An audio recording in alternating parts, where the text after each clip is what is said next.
Every morning and evening, the ritual is the same. You pick up the bag, hear the familiar rattle of kibble, and fill the bowl. To you, this is an act of love. But for many owners, this care is met with confusing results.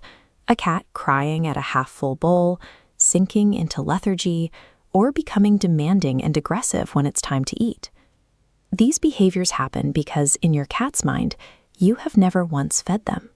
Their brain is running a survival script that hasn't changed in 10,000 years, one where every calorie must be earned through a biological contract. When we treat cats like standard domestic pets, we accidentally break their psychological reality in 3 distinct ways. Correcting these interspecies translation errors allows you to realign your daily routine with their biology, addressing the source of most common feeding frustrations. Dogs were bred to work for us, looking up to see a master. Cats never signed that deal. They entered society as a partnership of equals. A solitary predator doesn't see a provider. Instead, they see colony members by their function. In this framework, you are the retrieval specialist, the one who leaves the territory and returns with the kill.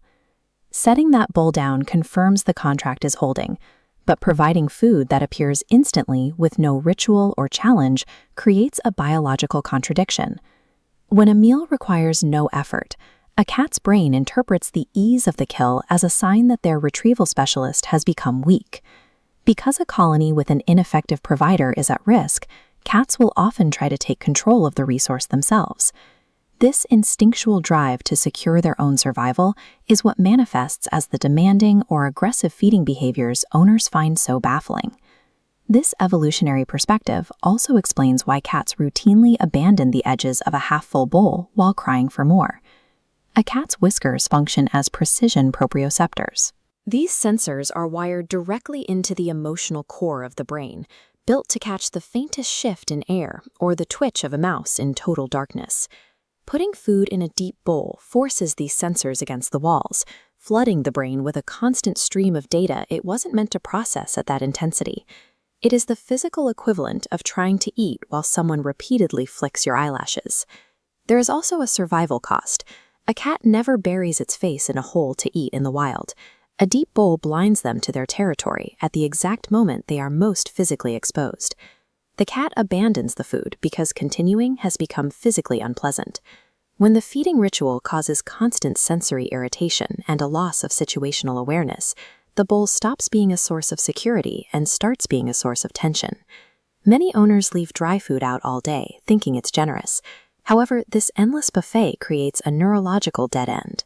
This flowchart shows the tight neurological loop cats run on: hunt, catch, kill, eat. Every successful capture triggers a dopamine surge that rewards the completion of a mission. Free feeding skips the first 3 steps. Because the hunt never happens, the dopamine never spikes.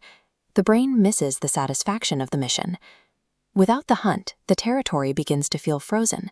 The predator's brain settles into instinctual boredom because the survival stakes have disappeared. When the neurochemical loop stays broken, the cat starts seeing the owner as background furniture, a machine that occasionally dispenses food. This lack of stimulation is why free-fed cats often slide into lethargy, weight gain, or compulsive overgrooming. To fix this, you have to stop being the vending machine and become the hunter your cat respects. You must realign Racine in the feeding with the sequence their brain is already built for.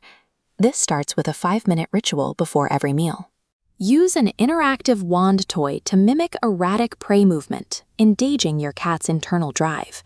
It is absolutely vital to let your cat actually catch the toy and make the final, decisive kill. Only then should you set the food down and use a flat, whisker-friendly plate to prevent sensory overload. In this sequence, the dopamine from the hunt fuses with the caloric satisfaction of the meal. Your cat's brain stops registering you as a source of random handoff. This contract every day is what finally ends feeding-related anxiety.